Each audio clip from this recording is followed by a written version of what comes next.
श्री नवनाथ भक्तिसार अध्याय 19. गोरक्षनाथांचा स्त्री राज्यात प्रवेश. या अध्यायाचे नित्यपठन केले असता परमानंद प्राप्त होऊन मोक्षाची प्राप्ती होती. अध्याय सुरुवात होत आहे. कानिफाकडून मच्छिंद्राची माहिती कळताच गोरक्षनाथ तुरेने सीमेवर येऊन पोहोचले. तेथे जाईपर्यंत त्याच्या मनात आपल्या गुरूंना तेथून कसे बाहेर काढायचे याचे चिंतन चालले होते. मच्छिंद्रनाथ सुखवैभवात लोळत असतील ते मला ओळखतील काय? आपल्या येण्याने त्यांना भोगविलासाची लाज वाटेल आणि आपला समस्त झिडकारून ते आपला घातही करतील. अशा वेळी त्यांना योग सामर्थ्य दाखवायचे का? मग त्यामुळे गुरुद्रोही म्हणून आपली अपकीर्ती होईल याचे काय? अशा अनेक विचारांनी तो गुरफटून गेला. काय निर्णय घ्यावा हेच कळत नसल्यामुळे तो विशीवरच घुटमळत राहिला. तेवढ्यात कलिंगा नावाची वेश्या आपल्या मैत्रिणीसह स्त्री राज्यात जाताना दिसली. गोरक्षाने तिची विचारपूस केली तेव्हा ती म्हणाली, स्त्री राज्याची राणी मैनाकिनी कोणी जनांचा सन्मान करणारी ती राणी आहे. तिला आपली नृत्यकला दाखवून काही द्रव्य मिळवावे म्हणून आम्ही निघालो आहोत. ते ऐकून गोरक्ष स्वतःशीच विचार करू लागला आणि स्त्री राज्यात प्रवेश करण्याची ही एक संधीच आहे. तिच्यामुळे गुप्त रूपाने राजवाड्यात प्रवेश करून श्रीगुरूंचा शोध घेतला असा विचार ठरताच तो म्हणाला, मला तुमचा साथीदार म्हणून स्त्री राज्यात नेचाल का? ती म्हणाली, आमच्या बरोबर यायचं असेल तर अंगात काहीतरी कला हवी आहे. तुला काही येते का? मग गोरक्ष म्हणाला, मी गायन कला व मृदंग कलेत पारंगत आहे. ती म्हणाली, मग दाखव तुझे कौशल्य. आणि ती सर्व मंडळी एका झाडाच्या सावलीला बसली. गोरक्षाने गंधर्व मंत्र म्हणून भस्म कपाळाला आणि वाद्याला लावले आणि 10 दिशाला ते भस्म फेकले. त्यामुळे वाद्य आपोआप वाजू लागले.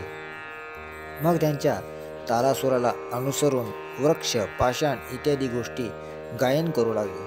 तो अद्भुत चमत्कार पाहून थक्क झालेल्या कलिंगेने त्याला नाव विचारले. तेव्हा तो म्हणाला, माझे नाव गुरुवध्य. मी वैरागी असल्यामुळं मला तुमच्याकडून कसलीही अपेक्षा नाही. पण कलिंगा म्हणाली, स्त्री राज्यात पुरुषांना मज्जाव आहे त्याचे काय? तेथे मारुती भूभाकार करतो. त्यामुळं पुरुष म्हणता स्त्री वेशीने तेथे आलास तरी तेथे गेल्यावर तुझा कसा निभाव लागणार? गोरक्ष म्हणाला, त्याची चिंता तू करू नको. मारुतीचे मला काही भय नाही. कलिंगेचे समाधान झाले. त्याला आपल्या संगे घेऊन तिने स्त्री राज्यात प्रवेश केला.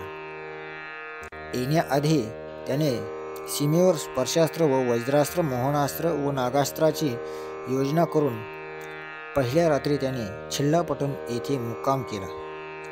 त्या रात्री सेतुबंधावून स्त्री राजाकडे निघालेला मारुती सीमेवर येताच गोरक्षाने योजिलेले वज्रास्त्र त्याच्या छातीवर आदळले.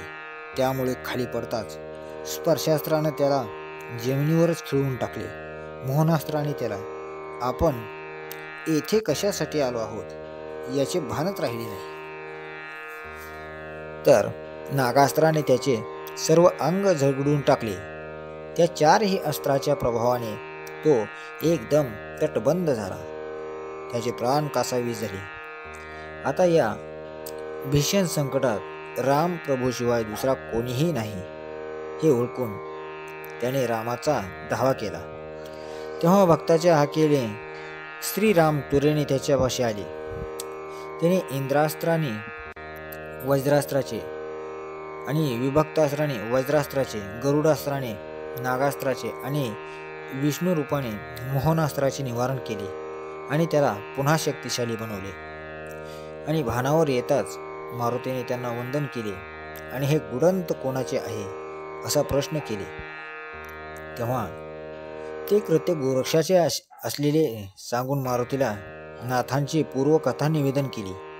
तसेच नाथ जती हे माझे निश्चिम भक्त असून तू सामर्थ्य त्यांच्या वाटेत जाऊ नकोस असे बजावले.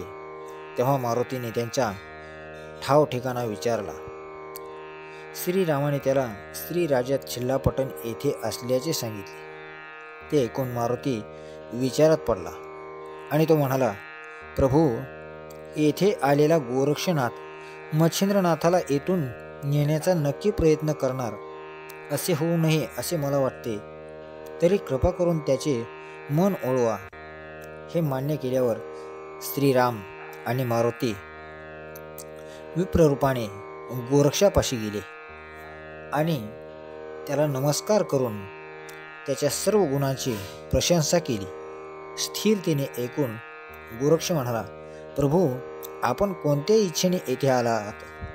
तेव्हा मारुती म्हणाला, वचन देत असता तरच आम्ही इच्छा सांगतो. ते ऐकून नाथाला संकट पडले. तो म्हणाला, हे ऐकून स्त्री राज्याची माहिती असलेला पुरुष येथे येण्याचे धाडस करणारही नाही आणि मी प्रेरलेली अस्त्र चौकी उद्ध्वस्त करून तुम्ही येथे आलात. त्यामुळे मला तुमचे खरे स्वरूप कळले. आणि दुसऱ्या क्षणी त्यांनी त्या दोघांना वंदन केले. तेव्हा श्रीराम व मारुती स्वतःच्या रूपात प्रगटले व गोरक्षाला आलिंगन देऊन म्हणाले, तुझा हेतू आम्ही जाणतो. तू मच्छिंद्राची भेट घे, पण त्यांना नेऊ नकोस. त्यावर गोरक्ष म्हणाला, भगवान, आमच्यासारख्या तपस्वी लोकांनी भोगविलासात गुंतून राहणे उचित आहे. आता पृथ्वी साताला गेली तरी चालेल, पण मच्छिंद्रनाथांना येथे ठेवणार नाही. भेट घालू नका. माझा निर्णय आधीच ठरलेला आहे. ते ऐकून मारुती खवळता तो युद्ध करणार हे कळताच श्रीरामाने त्याला अनेक प्रकारे समजावले आणि म्हणाले, तुझ्या रागावण्यात काहीच अर्थ नाही. तू आपले वचन पाळेस आणि तेवढेच तुझे कर्तव्य होते. लक्षात घे. ते ऐकून मारुती शांत झाला. त्यावेळी आपल्या अस्त्रामुळे प्रभूंना त्रास झाला म्हणून गोरक्षाने रामप्रभूंना शरण गेले. याचबरोबर 19वा अध्याय समाप्त होत आहे.